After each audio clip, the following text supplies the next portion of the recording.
गुढीपाडव्याच्या दिवशी आयआयटी बॉम्बेच्या 3 विद्यार्थ्यांचं अपघातात निधन झाल्याची ही धक्कादायक बातमी समोर येते। या घडलेल्या घटनेनंतर त्यांच्या कुटुंबियांवर मोठा दुःखाचा डोंगर कोसळलाय। गुढीपाडव्याच्या दिवशीच ही धक्कादायक घटना समोर येते। खरं तर हे तिन्ही विद्यार्थी आयआयटी बॉम्बेचे विद्यार्थी होते।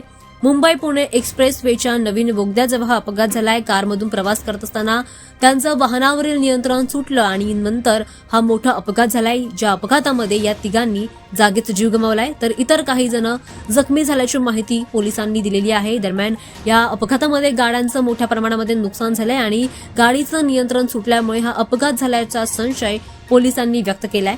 दरम्यान या अचानक घडलेल्या घटनेनंतर त्यांच्या कुटुंबियांवर मोठा दुःखाचा डोंगर कोसळलाय।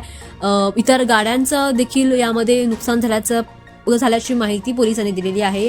5 गाड्या एकमेकांवर आदळल्या, त्यामध्ये यांच्या गाडीचं नियंत्रण सुटलं आणि त्यामुळे हा मोठा अपघात झालाय। आयआयटी बॉम्बेच्या 3 विद्यार्थ्यांनी जागीच जीव गमावलाय। दरम्यान या घटनेची आता पोलिसांकडून सखोल तपासणी सुरू आहे। सीसीटीव्ही फुटेजच्या आधाराने याचा शोध घेण्याचे प्रयत्न सुरू आहेत। नेमका ऍक्सिडेंट कसा झाला याचा शोध सध्या पोलीस घेत आहेत। मात्र या घडलेल्या घटनेनंतर यांच्या कुटुंबियांवर परिसरामध्ये मोठी शोककळा पसरली आहे।